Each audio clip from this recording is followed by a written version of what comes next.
എന്തായാലും ഒരു music bag ഒന്ന് പോടാ. സൗണ്ട് കാരണം ഒരു മ്യൂസിക് ചേട്ടനെ ഞാൻ സ്വാഗതം ചെയ്യുന്നു ഭദ്രദീപം തെളിക്കുന്നതിന് വേണ്ടി.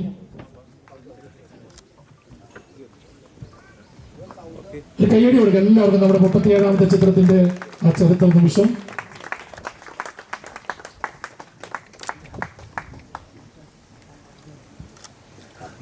അതുപോലെ രതീഷ് സാറ്, മുരളി സാറ്,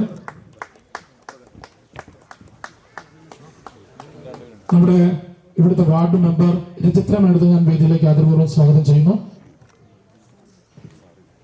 കയ്യടി കൊടുക്കാം. നമ്മൾ മ്യൂസിക് എന്തായാലും ഇല്ല, അപ്പൊ കയ്യടി നമ്മൾ തന്നെ കൊടുക്കാം.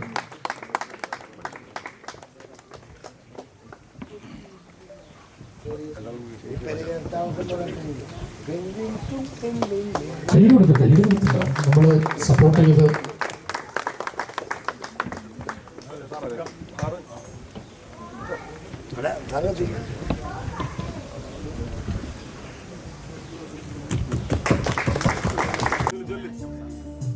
അതുപോലെ തന്നെ ഇവിടെ മറ്റ് ഞാൻ പറഞ്ഞ പ്രത്യേകതകൾ നിറഞ്ഞൊരു ദിവസമാണ്. നമ്മുടെ ഈ സിനിമയുടെ മാജിക് ഫ്രെയിംസിന്റെ 38ാമത്തെ ചിത്രം സംവിധാനം ചെയ്യുന്ന സംവിധായകൻ ഇവിടെ എത്തിയിട്ടുണ്ട്. അതുപോലെ തന്നെ അതിന്റെ ക്യാമറമാൻ ഇവിടെ എത്തിയിട്ടുണ്ട്. നമ്മുടെ അടുത്ത സിനിമ സംവിധാനം ചെയ്യുന്ന അമൽ ഷീല തമ്പി. ഒരു കയ്യടി കൊടുത്തോണ്ട് നമ്മുടെ ഈ മാജിക് ഫ്രെയിംസ് കുടുംബത്തിലേക്ക് സ്വാഗതം.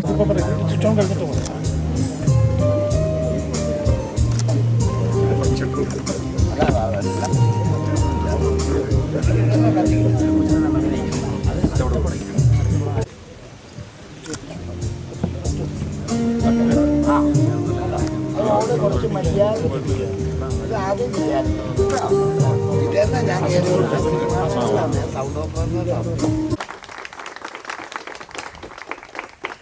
ആ സ്ക്രിപ്റ്റ് ചിത്രത്തിന്റെ സംവിധായകൻ രതീഷ് സാറിന് കൈമാറുന്നതിന് വേണ്ടി, രതീഷ് സാറിനെ സ്വീകരിക്കുന്നതിന് വേണ്ടി ഞാൻ സ്വാഗതം ചെയ്യുന്നു. അപ്പൊ ഒരു കൈയ്യടി കൊടുക്കാം. എല്ലാവരും ചേർന്ന് നല്ല കൈയ്യടി കൊടുക്കാം.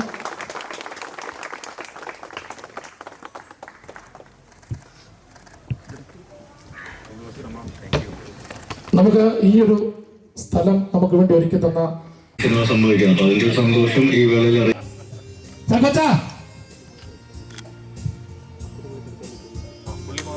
സ്വാഗതം ചെയ്യുന്നു. ഒപ്പം മലയാള സിനിമയിലേക്ക് പുതിയൊരു താരോദയം കൂടിയാണ് ചിദംബരത്തിലൂടെ നമുക്ക് ലഭിക്കാൻ പോകുന്നത്.